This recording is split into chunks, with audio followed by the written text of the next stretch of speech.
नमस्कार दोस्तों, मैं हूं अतुल सिंह। स्वागत है आपका इन्वेस्ट कर लो भाई चैनल में। आज हम जानेंगे फाइनेंशियल गोल्स और प्लान्स कैसे सेट किए जाते हैं। दोस्तों, हर किसी का सपना होता है। जैसे कोई कहता है मुझे अपनी कार चाहिए, कोई कहता है मेरा सपना है अपना घर, और कोई कहता है बुढ़ापे में आराम से जीना है। लेकिन सवाल यह है, क्या हम सिर्फ सपनों पर भरोसा करें या प्लानिंग करें ताकि उस सपने को हम हासिल कर पाएं। आपका सबसे बड़ा सपना कौन सा है? कार, हाउस, एजुकेशन या रिटायरमेंट? तो इन सब चीज़ों को ध्यान में रखते हुए आता है फाइनेंशियल गोल क्या है। फाइनेंशियल गोल कोई भी सपना जिसे पूरा करने के लिए पैसा चाहिए। तरह तरह के फाइनेंशियल गोल्स हो सकते हैं, जैसे शॉर्ट टर्म 1 से 3 साल, लैपटॉप खरीदना, वैकेशन जाना। मीडियम टर्म 3 से 7 साल, कार, घर का डाउन पेमेंट। लॉन्ग टर्म 7 से ज़्यादा साल, बच्चों की पढ़ाई, शादी, रिटायरमेंट पर्पस। अगर आप अपने लिए अगले साल बाइक खरीदना चाहते हो तो आपके लिए है शॉर्ट टर्म गोल। अगर 5 साल में कार चाहिए तो मीडियम टर्म गोल। अगर 20 साल बाद आराम से जीना है तो लॉन्ग टर्म गोल। तो फाइनेंशियल गोल्स सुनने में जितना भारी लगता है, इसे सेट कैसे करें?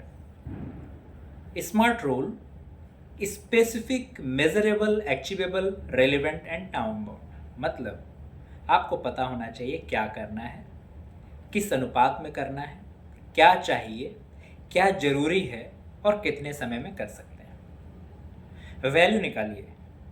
आज कार 10 लाख की है, 5 साल बाद इन्फ्लेशन से 14-15 लाख की होगी।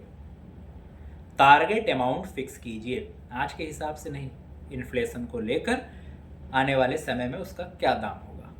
बैक कैलकुलेशन कीजिए, हर महीने कितना इन्वेस्ट करना होगा। मान लेते हैं अगर आपको 5 साल बाद 15 लाख की गाड़ी चाहिए तो SIP से 12% रिटर्न मिलेगा। हर महीने लगभग 18,000 इन्वेस्ट करना होगा। पर इन सब गोल के लिए राइट इन्वेस्टमेंट की चॉइस क्या है?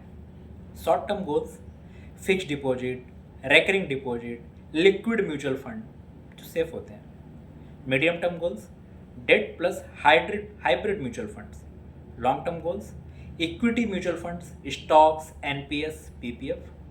अगर आप अगले साल ही यूरोप टूर पर जाना है तो पैसा फिक्स डिपॉजिट या शॉर्ट टर्म डेट फंड में रखो। अगर 15 साल बाद रिटायरमेंट चाहिए तो इक्विटी म्यूचुअल फंड SIP ही सही है। गोल को प्रायोरिटाइज कैसे करें? कैसे पता करें कि हमें कौन सा गोल पहले अचीव करना है, यानी किस चीज़ को पहले हासिल करना है। जरूरी वर्सेस लग्जरी गोल्स अलग अलग रखो। फैमिली गोल्स, एजुकेशन, हाउस पहले आना चाहिए। लग्जरी जैसे कार, ट्रैवल बाद में। हर गोल के लिए अलग अलग अकाउंट या अलग अलग सिप रखो। राज ने सब पैसे एक जगह इन्वेस्ट किए, कभी ट्रिप पर खर्च, कभी EMI। श्याम ने हर गोल के लिए अलग SIP रखी, car fund, house fund, retirement fund. 10 साल बाद श्याम के सारे गोल पूरे हुए, राज अब भी परेशान है। तो दोस्तों, गोल्डन रूल ये कहता है, हर गोल लिख कर रखो। लिखने की आदत डालो, कागज या ऐप पर। इन्फ्लेशन को हमेशा ध्यान में रखो। लोन लेकर गोल पूरा मत करो, इन्वेस्टमेंट से प्लानिंग करो। तो दोस्तों, आज आपने सीखा फाइनेंशियल गोल्स क्या है, कैसे सेट और प्लान करें, और हर गोल के लिए सही इन्वेस्टमेंट कौन सा है। याद रखिए, बिना प्लानिंग सपने सिर्फ सपने रहते हैं, प्लानिंग से ही हकीकत बनते हैं।